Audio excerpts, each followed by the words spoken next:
Flor Alba was a Colombian journalist who lived in Pitalito and worked at the local radio station La Preferida Estéreo. She hosted a daily news program where she openly defended freedom of the press.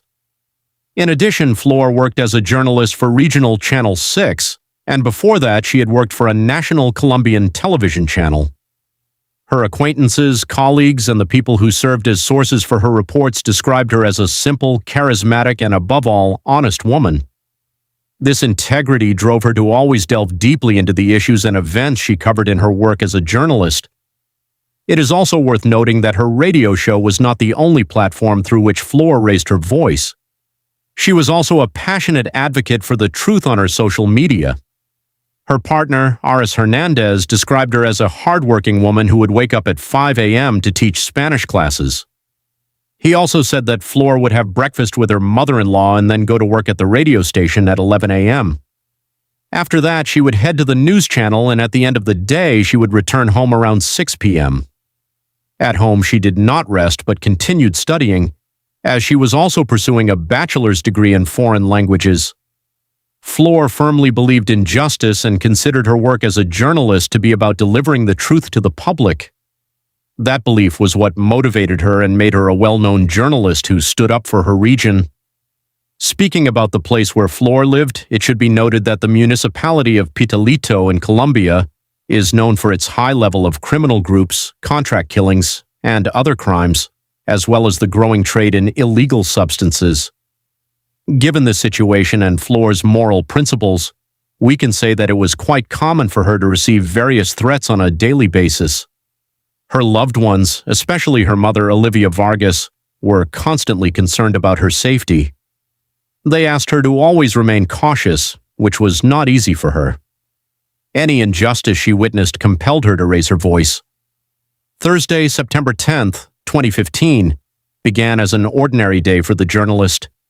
She woke up early, taught Spanish classes, then, as she did every day, had breakfast with her mother-in-law and afterward went to work at the radio station. What Flor did not know that day was that she would never make it to work. She was attacked at the entrance to the radio station. A man approached her from behind and fired 2 shots from a handgun. One struck the wall of the building and the other hit Flor directly in the head. She had no time to react and died almost instantly. Her colleagues at the station heard the gunshots and went outside to see what had happened. When they saw Flor's body, they called the authorities to come and examine the scene. In addition, they made a live announcement on the radio, reporting that a murder had just taken place in front of the station, that the victim was Flor, and that anyone who had been nearby at the time could provide information to the police. As a result, the entire municipality learned about what had happened, causing great shock not only among the victim's family and friends, but also among all the local residents. The events were fully captured by surveillance cameras mounted on poles. Thanks to these recordings, officers were able to obtain footage of the incident and create a profile of the killer. He was described as a thin man wearing a dark blue sweater and blue jeans. Although the video footage of the events was obtained, the identity of the perpetrator could not initially be established. Several hours later, a phone call to the police station became the key to identifying the man captured on video. During the call, he was named as Juan Camilo Ortiz, known in the area as El Loco. El Loco, on his personal social media profile, was pictured wearing the same sweater that had been captured on video at the time of the murder. Although the search for the alleged killer was launched within hours, the criminal proved to be faster than the authorities. Another surveillance camera recorded him leaving the municipality on a motorcycle with another man whose identity could not be established at that time.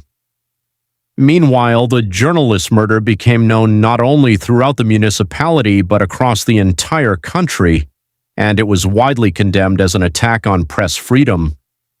The first hypothesis was that this had been a contract killing, and that Flor was murdered because of a report or publication she had made. Many claimed that her killing was linked to a post she had shared the day before. On social media, she reported that several mothers in the municipality had complained to her that 2 politicians were forcing them to vote for them in exchange for keeping their jobs. One of these politicians was running for mayor and the other for a council position. Fleur did not reveal their names and stated that the following day, on the day of her murder, she would disclose who they were during her radio program. However, as we know, that broadcast never aired. Since the identities of the politicians were never revealed, investigators were unable to prove any connection between them and the murder. But this was not the only issue that had put Fleur at risk on the day of her death. Several months earlier, a brutal attack had taken place in the municipality of Pitalito involving a female veterinarian. A man shot her 5 times, and because the victim survived, he was sentenced to only 2 months in prison. After learning about this case, Fleur openly expressed her outrage at the sentence, pointing to corruption. This case was easily linked to her death because when authorities investigated the man who had served the prison term, he turned out to be the same El Loco who had shot the journalist. Although El Loco was the main suspect, investigators continued reviewing Fleur's social media posts to determine whether she had conflicts with anyone else. Some of her posts criticizing a candidate for mayor of Pitalito, a man named Miguel Rico, were widely known. Fleur accused him of lacking sufficient academic qualifications to run for mayor, as well as lacking the experience or knowledge of the region needed to perform the job effectively. In response to these posts, many of the candidate's supporters wrote threats directed at Fleur. However, authorities concluded that those who insulted her online were members of the candidate's campaign team and had no direct connection to her death. Finally, the victim's family and personal life were examined. For a brief moment, authorities considered the possibility that her partner of 4 years might have ordered the killing. They launched an investigation into Ares Hernandez, but ultimately found no evidence linking him to the crime. After discarding all these hypotheses, investigators were left with only one conclusion: El Loco wanted revenge.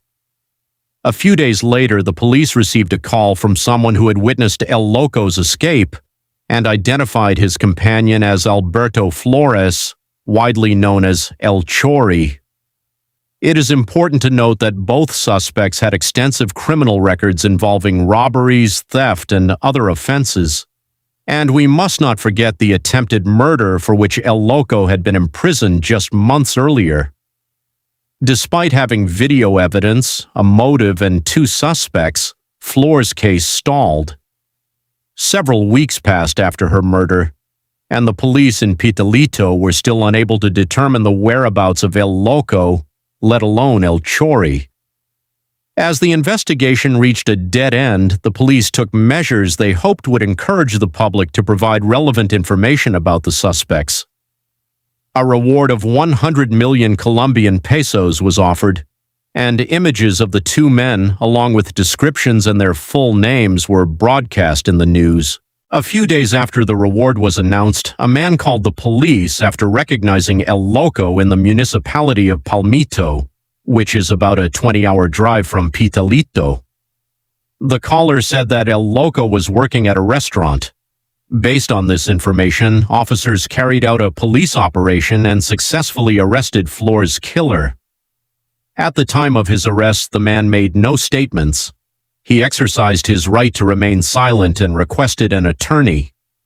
Once with his lawyer, he claimed that he had not taken part in Fleur's murder, despite the evidence against him. El Loco was sent to prison and remained there awaiting trial. In 2017, 2 years after the murder, he was formally charged as a co-perpetrator of the homicide and was sentenced to 47 years in prison. Now you're probably wondering what happened to El Chori, the man who helped El Loco escape from Pitalito. He fled to Ecuador, to a place called Lago Agrio, where he hid for 2 years. 2 years after Fleur's murder, someone called the police and reported that El Chori had returned to Pitalito. Even though his face had been shown all over the news, he did everything he could to avoid being recognized by local residents and lived at home with his wife. An anonymous informant told authorities that El Chori managed to avoid detection by disguising himself as a woman. The informant also said that he had built a water tank on the roof of his house. Inside the tank, there was a tube that would allow someone to breathe if they were hiding inside it. This was El Chori's plan in case the police found him. As soon as he saw officers approaching his house, he intended to climb into the tank filled with water and breathe through the tube until they left. Police carried out another operation and indeed found El Chori at his wife's house as he was attempting to climb into the tank. He was ultimately arrested and sent to prison to await trial. By the time the trial began, a global public health emergency had spread across the world. As a result, the hearing was held online. El Loco was also present and admitted that he had been at the scene of the crime, but he continued to insist on his innocence. El Chori likewise denied any involvement, but the surveillance footage made it difficult for anyone to believe them. In 2020, El Chori was sentenced to 39 years in prison on charges of aggravated murder and illegal arms trafficking. Although the case can be considered closed since those responsible are behind bars, many people still have doubts. They do not believe that the two men acted on their own in deciding to kill Flor. Many suspect that El Loco and El Chori were hired by someone else to carry out the murder. Neither of them has provided testimony, and they continue to deny their involvement, which makes it difficult for authorities to fully resolve the case. For investigators, as long as these two men are still alive, there remains hope that one day they will speak and finally reveal what truly happened to Flor that day and why they chose to take her life. Thank you for watching this video all the way to the end. I encourage you to subscribe to my YouTube channel and share your thoughts about this story in the comments. Thanks for watching, and this isn't goodbye.